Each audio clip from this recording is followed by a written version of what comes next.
History of Kirkwall, Chapter 1 through 4.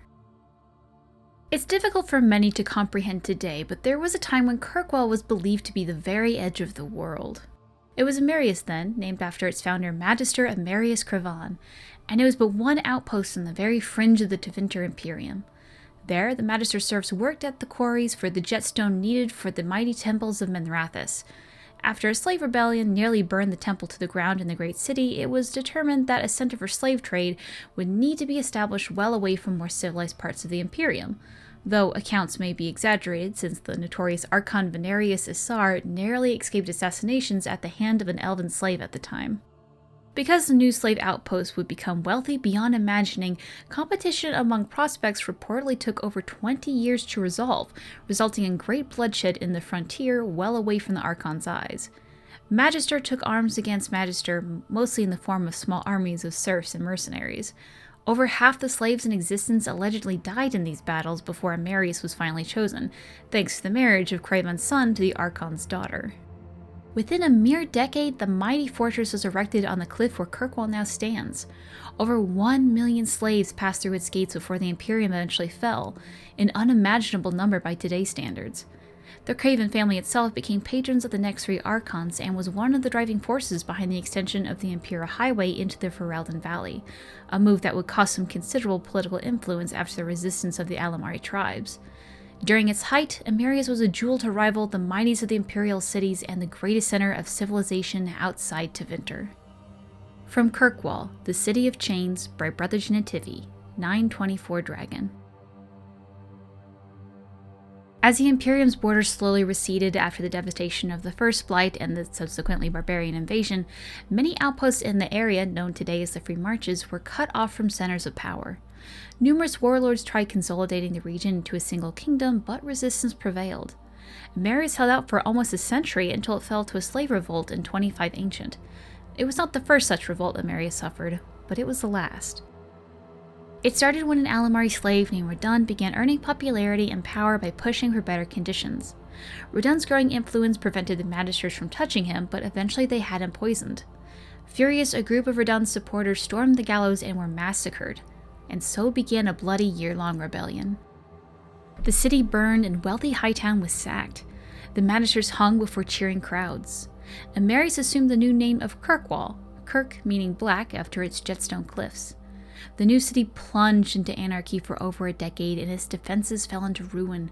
Kirkwall had been conquered many times since, the city's own independence suffering since the freeing of its slaves.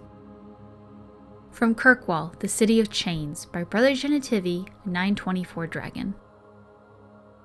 The Canari first thundered into Kirkwall in 756 Storm during the last of the new Exalted Marches. The collected nations of Thedas were attempting to drive the Canari from the northern mainland once and for all. Canari armies were on the retreat, but in a desperate gamble, their fleet circled around the Amaranthian coast and landed a great force near the Marcher city of Ostwick. Their plan was to overwhelm the Marcher cities of Starkhaven and Kirkwall. Starkhaven to block the roads leading north, and Kirkwall to block ships from the Waking Sea coming from Orlais, all in an effort to deny supplies to the Thedas armies assaulting Ravane. The attack on Starkhaven eventually failed, but Kirkwall was attacked in a daring night raid where the Canari used their Liege Cerebos mages in an unprecedented display of sorcery. The walls were torn down and the city was taken, and for the next 4 years, Kirkwall endured the most brutal occupation in its history. Writings from that time are scarce. It was not until after the city was free that the Canari's deeds came to light. Children taken from their families, forced conversion to the Canari religion, and brutal labor camps. It's ironic that the old slave quarters of Lowtown, still intact after centuries, provided the perfect means for the Canari to control the city's people.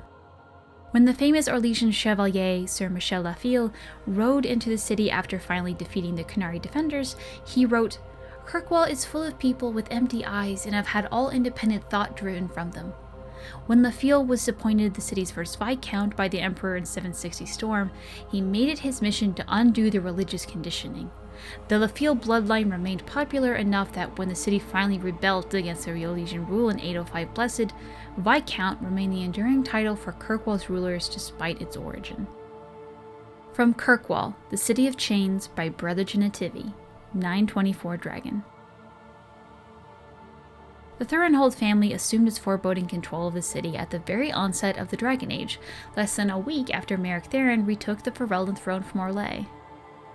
Since this was followed by civil war in Antiva, the much-maligned Three Queens era, and a coup in the Tevinter Imperium, many thought the Dragon Age would bring devastating change.